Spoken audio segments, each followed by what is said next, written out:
زائرین کی نت نئی فرمائشیں. ملتان میں قرنطینہ انتظامیہ چکرا کر رہ گئی. کسی کو کھیلنے کے لیے لڈو چاہیے، کسی کو کیرم. گدے، تکیے نرم سخت کی بھی شکایات موصول ہوئیں. کسی کو سفید آٹا، کسی کو براؤن پسند ہے. 16 افراد کی جانب سے بیویوں کو ساتھ رکھنے کی درخواست. پشاور میٹرو بس سروس کو عوام کے لیے عارضی طور پر بند کرنے کا فیصلہ. لاک ڈاؤن الرٹ، گھر میں سکون اور چین قائم رکھنے والا وظیفہ. نمبر 1، تم بہت خوبصورت لگ رہی ہو 7 بار. کام بھی کتنا کرتی ہو 7 بار. پتلی ہو گئی ہو 7 بار. کام کر کر کے تھک جاتی ہوگی 7 بار. اپنا خیال رکھا کرو 7 بار. ایک کام کرنے والی رکھ لیں 3 بار. امی کب آ رہی ہیں؟ حالات ٹھیک ہو جائیں تو ان کو بلا لو. بس 1 بار سے زیادہ نہیں بھائی. اس وظیفہ کو گھر میں جب تک لاک ڈاؤن کی صورتحال ہے روزانہ 3 سے 4 مرتبہ کریں. گھر میں چین، سکون اور شانتی بنی رہے گی. شیطان آپ کو ایسا کرنے سے روکے گا، مگر ہمت کریں، تھوڑے دن کی بات ہے، اور باوازیں بلند پڑھیں. بیویاں پھلوں جیسی ہوتی ہیں، کوئی آم جیسی میٹھی، کوئی کیلے کے درخت جیسی اونچی، کوئی سیب جیسی سرخ، کوئی اسٹرابری جیسی رس بھری، کوئی پپیتے جیسی گرم، کوئی سنترے جیسی کھٹی میٹھی، کوئی امرود جیسی مزیدار، کوئی انگور جیسی نشیلی. مسئلہ تو مردوں کا ہے، نالائکوں کو تو فروٹ چاٹ ہی چاہیے. پاکستانی میڈیا تو مرنے والے مریضوں کے انتظار میں ایسے بیٹھا ہے جیسے کسائی کے پھٹے کے نیچے کتا بیٹھا ہوتا ہے.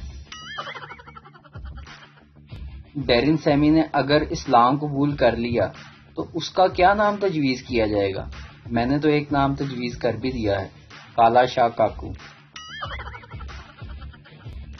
لو جی، میرا تو ماننا یہ ہے کہ پانی ایک دن دنیا سے ختم ہی ہو جانا ہے. اور پتہ کس نے کرنا ہے؟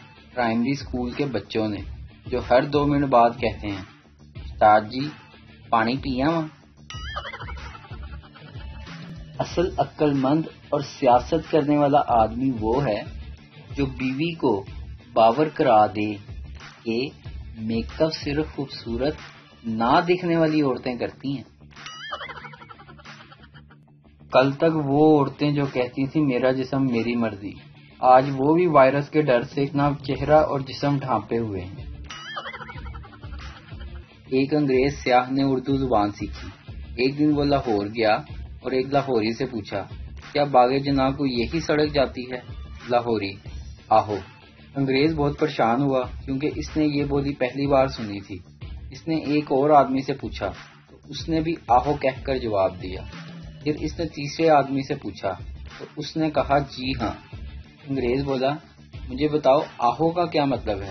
آدمی نے جواب دیا اس کا مطلب بھی یہی ہے. دراصل پڑھے لکھے لوگ جی ہاں کہتے ہیں اور ان پڑھ لوگ آہو کہتے ہیں. انگریز بولا اچھا تو آپ پڑھے لکھے ہیں؟ آدمی بولا آہو. اب جناب مذاق رہا ایک طرف تو آخر میں ایک بات سیریس ہو جائے، ذرا پلیز سن لیجئے گا. جہاں اتنے شوق سے آپ جوک سنتے ہیں یہ بھی سن لیجئے گا. مرضی کس کی آپ خود فیصلہ کریں. ایئرپورٹ بند، سکول بند، دفتر بند، مارکیٹ بند، شادی ہال بند، جسم بند، چہرہ بند، ساری دنیا بند. اب بتاؤ اللہ کی دنیا، اللہ کی مرضی، اس بات کو ذہن میں ڈال لیں. شکریہ. پانی پی کر بھی نہیں جاتی ہچکیاں، پانی پی کر بھی نہیں جاتی ہچکیاں، شاید تیری یادیں واٹر پروف ہیں. پیٹرول 97 روپے لیٹر. کوئی پوچھے تو کہنا شہباز شریف لندن سے آیا تھا. پیٹرول سستا ہونے کے بعد پٹواریوں کا رد عمل. یہ تو رب کی کرنی ہے کہ پی ایس ایل پاکستان میں پورا نہیں ہو سکا، ورنہ اس بات کا کریڈٹ بھی یوتھیوں نے لے جانا تھا. ارے بھائی ہم نہ پٹواری ہیں نہ یوتھیے، ہم تو ہیں پاکستانی، اور آپ سے بھی پاکستانی رہنے کی امید کرتے ہیں.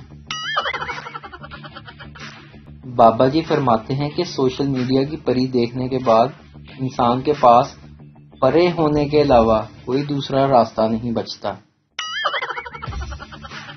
اس میں سے کون سا کیڑا تمہیں گھر بیٹھنے نہیں دے رہا ہے؟ پاکستانیوں دسو ذرا۔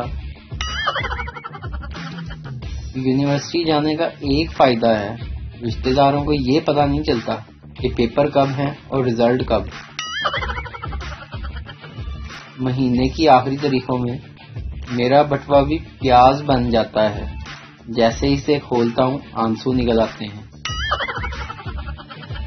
پپو: امی جان آپ دنیا کی سب سے بیسٹ ماں ہیں۔ ماں: کوئی کام ہے یا پیسے چاہیے جو اتنی تعریفیں ہو رہی ہیں؟ پپو: اور ماشاءاللہ آپ بہت ذہین بھی ہیں۔ پتہ نہیں وہ کون سے لوگ ہیں جن کو ٹیچر کی جلی گٹی سن کر بے عزتی محسوس ہوتی ہے۔ ہم تو بس منہ نیچے کر کے ہنسی روکنے کی ناکام کوشش ہی کرتے رہتے ہیں۔